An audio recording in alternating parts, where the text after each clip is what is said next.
Multiplayer definitely is at the centre of Crackdown 2. Non-stop crazy action.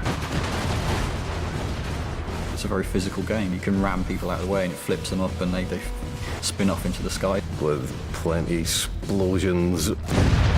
Just general awesome action all round. Picking up vehicles, throwing them across the road. A multitude of weapons at your disposal. If you can break it off, you can use it and you can hit people with it. It can just cause complete devastation. We just thought, right, well, let's go all out. Let's give them as much as we possibly can. In order to make things clean, you destroy everything. You know, fire cleans all. Episode 1, Fun with Friends.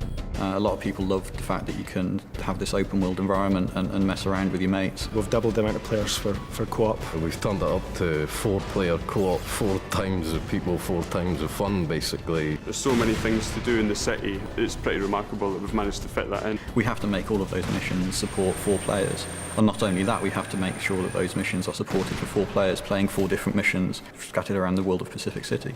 You've got all of the, as everybody knows, the orbs. It's about making sure that, you know, you have that group experience with orbs, like renegade orbs, where, you know, they actually make it pretty tricky for you to get hold of them and they run away from you. You know, one person can chase them and another person can figure out where they're going and kind of help out. Races, so you've got rooftop races, road races.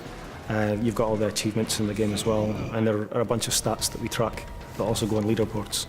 I'm getting excited, citizen. Must remain composed.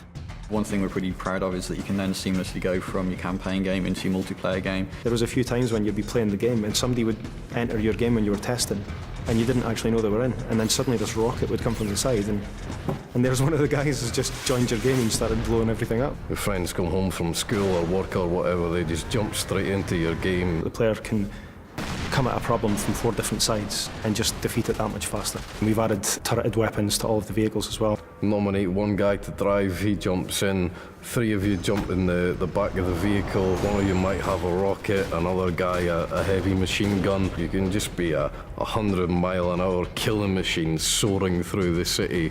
It's awesome. It's really down to the player to try and figure out tactics and strategies to use co-op gameplay. You can decide to ignore any direction you've been given and just mess around, do what you like. And we've added in the 16-player PvP. We support up to 16 people in the online game, and that's varying on different game types. At the moment we've got 3 different game modes: Deathmatch, Team Deathmatch and Rocket Tag. Rocket Tag's a little bit different. Basically, you've got to carry the orb for as long as possible, and the longer you carry it, the more points you score. Everybody's chasing one guy, rather than it being kind of everybody against everybody. It's a lot more over the top than what's around at the moment. We want people to play it as long as possible and really create, you know, a community for Crackdown. What I describe as one way of playing the game, someone else is going to say, oh, I'm not sure about that, but will have a completely different and brilliant experience than somewhere else in the game. So, I mean, there's so many different aspects, and we've tried to cram a lot in Crackdown 2 and just hope that you guys enjoy it. Brace yourself, man, it's going to be a wild ride.